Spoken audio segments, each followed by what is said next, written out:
I started gluten-free diet 6 months ago. You can make a lot of things gluten-free. This is a brownie, pecan and sweet potato brownie. And this bread is made of chickpea powder. And these are peanut butter cookies using oat flour and peanut butter. After building a little bit of confidence, I decided to try croissant. I had never baked croissant before, or any bread that used yeast. There were several gluten-free croissant recipes on the internet, and this is a recipe I tried for the first attempt. There was a sign of failure at an early stage when I was preparing for the dough. It was too hard to roll out. It cracked, and there was a strong alcohol fermentation smell. This is just before baking. They look more like stones, not appetizing. Baked croissants. They were hard, dense, and no buttery flavor. I reviewed the recipe and my cooking notes. I also investigated into other recipes. For the second attempt, I tried a different recipe. This time, the dough had too much moisture. It was difficult to fold, and also the butter leaked out of the dough. This is before proofing.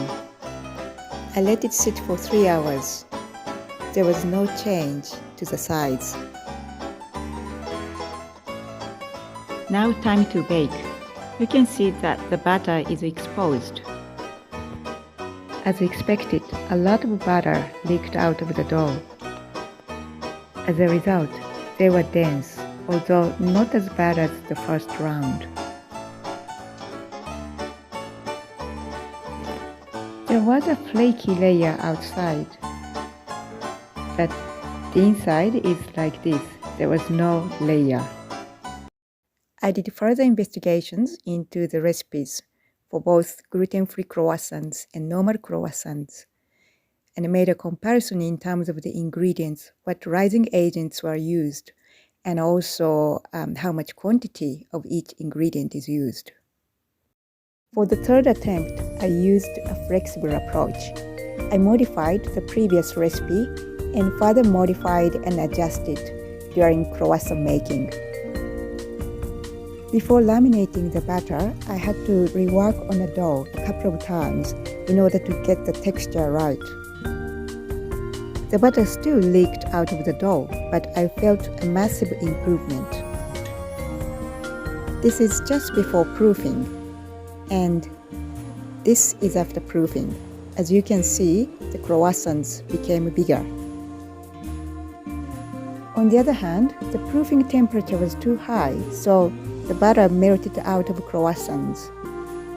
A lot of butter melted out of croissant, so it was more like a buttery biscuit. It was still delicious, but not a croissant. I investigated further, and based on the previous experience and some more new knowledge, I further refined the recipe and tried once again, starting with pre-fermentation.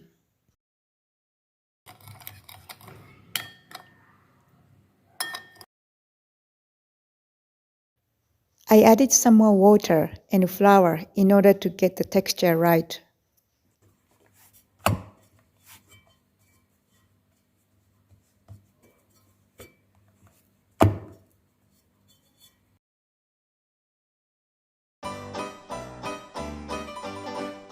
This time, I reduced the butter content in order to make it more manageable. Lamination is one of the most critical steps of croissant making. The first turn went well. This was after the second turn. I started to see the butter being exposed. It was disappointing. After 2 more turns, more butter is breaking out of the dough. As you can see, there was no layer. The butter and dough were blended.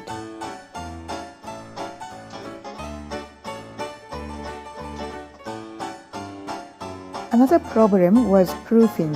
It was a cold day, so I used an oven to proof croissant, keeping eyes on the temperature and croissants. but they didn't prove there was no change to the size. The result was just as expected. My challenge would continue.